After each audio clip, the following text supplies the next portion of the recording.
Hi అండి అందరికీ. Welcome to Ganga agro farms. నేను మీ మధుకర్.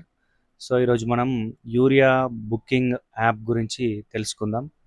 అసలు యూరియా ఎట్లా బుక్ చేసుకోవాలి, ఫార్మర్స్ అయితే అట్లాగే కౌలు రైతులైతే ఎట్లా బుక్ చేసుకోవాలి, మన చుట్టుపక్కల ఎంత దగ్గరలో ఉంటుంది, ఎన్ని బ్యాగ్స్ అవైలబుల్ ఉన్నాయి, సో ఇవన్నీ ఒకసారి తెలుసుకుందాం. సో ఫార్మర్స్ ఫస్ట్ ఈ లోగోను అయితే గుర్తుపెట్టుకోవాలి. ఎందుకంటే ప్లే స్టోర్ ఓపెన్ చేయగానే చాలా రకాల ఫర్టిలైజర్స్ యాప్స్ వస్తాయి. సో ఈ లోగోను గుర్తుపెట్టుకొని ఇదే ఇన్స్టాల్ చేసుకోండి. ఇది ఇన్స్టాల్ చేసుకొని ఓపెన్ చేయగానే మనకు అక్కడ ఫార్మర్ మీద క్లిక్ చేసుకొని మొబైల్ నెంబర్ అనేది టైప్ చేస్తే మనకు డిస్టిక్ సెలెక్ట్ చేసుకోమని అడుగుతుంది. సో మాదైతే నిజామాబాద్ డిస్టిక్ కాబట్టి మనం సెలెక్ట్ చేసుకున్నాము. ఓటీపీ అనేది సెండ్ అవుతుంది. ఓటీపీ మనము టైప్ చేయగానే మనం యాడ్ కల్టివేషన్, మనకు ల్యాండ్ ఎంత ఉందో అది యాడ్ చేసుకోవాలి. 1.37 ఎకర్ కాబట్టి నేను అక్కడ ఆల్రెడీ యాడ్ చేసిన 1.37 ఎకర్ అనేది. సో మనం ఏం క్రాప్ పెట్టినాం, మేజ్, అది కూడా యాడ్ చేసుకున్నాం కల్టివేషన్లో.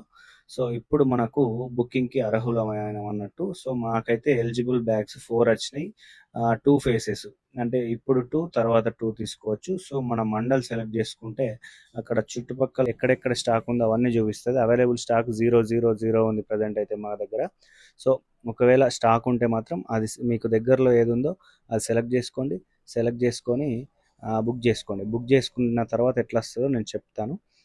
ఒకవేళ స్టాక్ లేకపోతే బుక్ చేసుకుంటే ఇన్సఫిషియంట్ స్టాక్ అని వస్తుంది. సో ఒకవేళ మీరు కనుక బుక్ చేసుకున్నట్టయితే అది ఇట్లా ఐడి రూపంలో మీకు కనిపిస్తుంది. సో మీరు తీసుకెళ్ళి ఈ ఐడిని చూపిస్తే వాళ్ళు స్టాక్ ఇస్తారు. పార్ట్ 2లో కౌలు రైతులు ఎలా బుక్ చేసుకోవాలో చెప్తాను. Signing off.